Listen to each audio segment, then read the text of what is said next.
کہ آپ کو ان میں سے کوئی نام پسند نہیں ہے، آپ کہیے کہ ان دو کو اس میں سے ہٹا دو، میں شورا ماننے کے لیے تیار ہوں. ہم پاؤں پکڑ لیں گے حاجی عبدالوہاب صاحب کے کہ آپ راضی ہو جائیے، امت کو اس قضیے سے نکالیے. کس قضیے میں آپ نے امت کو ڈال دیا ہے؟ کس قضیے میں آپ نے امت کو لگایا ہے؟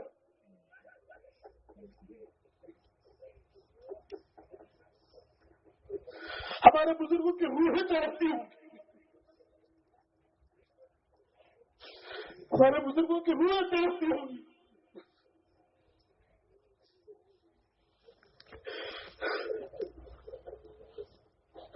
بس مسجد میں اختلاف. ہمارے ساتھی ہم سے کہتے ہیں کہ پہلے محبین مخالفت کرتے تھے، اب ہمارے مخالفت کر رہے ہیں. جو محبین نے نہیں کیا وہ آج ہمارے کر رہے ہیں.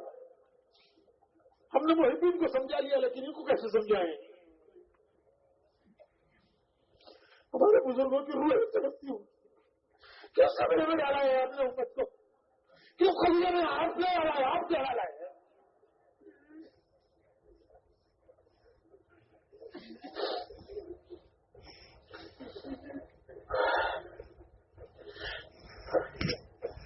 میں قسم کھا کے کہتا ہوں، آپ کہیے ہمیں یہ آدمی پسند نہیں ہے، اس میں یہ کہہ رہے ہیں ہمیں سے ہمیں یہ پسند نہیں، یہ پسند نہیں، یہ پسند نہیں. میں ان حضرات کے بھی پاؤں پکڑوں گا کہ چلیے حاجی صاحب کو منائیں گے، حاجی صاحب کے ہم سب مل کے پکڑ لیں گے حاجی صاحب اس قضیے سے امت کو نکالنے کے لیے. یہ تین پر ان کو اتفاق نہیں ہے، ان تین کو نکال دیجیے، اس میں سے کچھ نہیں جاتا امت کا. اور وہ مزید یہ دو تین چاہتے ہیں، آپ ان کا اضافہ کر دیجیے، آپ کر دیجیے، اللہ کے لیے کر دیجیے، امت کو اس قضیے سے ہٹائیے، نکالیے. جو مولانا صاحب کو پسند نہیں ہے ان کو نکال دیجیے اس میں سے، اور جن کو وہ مزید ڈالنا چاہتے ہیں ان کو ڈال دیجیے. کوئی کچھ نہیں جائے گا، کچھ نہیں بگڑے گا انشاءاللہ. میں اپنی طرف سے ان حضرات کی طرف سے بھی میں معذرت کے ساتھ ضمانت کروں کہ ہم سب مل کے درخواست کریں گے کہ آپ کو کون سے پسند نہیں ہے ان کو ہٹا دیجیے بھائی، ان کو ہٹا دیجیے بھائی، کیا جاتا ہے. بلکہ اسے خود کہیں گے کہ آپ کہہ دیجیے ہمیں معذور کر دیجیے.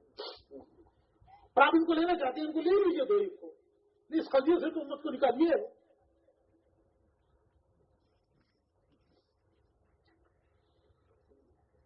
ورنہ یہ سجادہ نشینی بنے گی، ہندوستان کے درگاہوں میں ایک درگاہ کا اور اضافہ ہو جائے گا. اللہ محفوظ فرمائے، اللہ محفوظ فرمائے. وہ اندر کی روح نکل رہی ہے، اندر کی روح نکل رہی ہے. وہ اللہ کے سامنے جواب دہی کا خیال، وہ اللہ کے سامنے امت کی اتنی بڑی ذمہ داری کو لے کر چلنا، اللہ کے سامنے جواب دہی کا خیال، وہ آخرت. وہ دنیا سے بے رغبتی جو نظام الدین جا کے پیدا ہوتی تھی، آج نظام الدین جا کے پتہ نہیں کیا پیدا ہو رہا ہے. اگر یہ یہی رک رہا تو یہ سجادہ نشینی بنے گی کہ میرے بعد یہ، ان کے بعد یہ، ان کے بعد یہ. گتی نشینی بنے گی، وراثت بنے گی، اور ہندوستان کی درگاہوں میں ایک درگاہ کا اور اضافہ ہو جائے گا.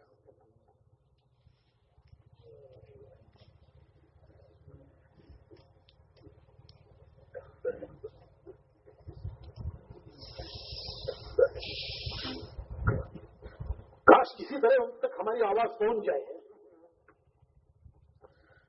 کہ آپ امت کو اس قضیے سے نکالیے. آپ کو جو پسند نہیں ہے بتائیے یہ پسند نہیں ہے. ہم ان بزرگوں سے بھی طرف پڑھیں گے، ہم حاجی عبدالوہاب صاحب سے بھی کہیں گے حاجی صاحب یہ ان کو منظور نہیں ہے، ان کو ہٹائیے. یہ چاہتے ہیں ان کو اور بڑھا لیجیے، لیکن اس امت کو قضیے سے تو نکالیے. اس قضیے سے اس کو امت کا تو کام بنائیے، اس کو خاندانی اموروں کی نہیں، اس کو امت کا کام بنائیے. بھائی میں نے اپنے وقت سے زیادہ لے لیا، اللہ مجھے معاف کرے. آپ سب حضرات یہاں جمع ہیں، اور یہ کیوں جگہ جگہ الگ الگ جمع کر رہے ہیں؟ نیرول میں جمع کیا، وہ پٹنہ میں جمع کیا، اور اب کہاں جمع کر رہے ہیں؟ بھساول میں جمع کر رہے ہیں. یہ سارے مشورے تو نظام الدین میں ہونے چاہیے تھے.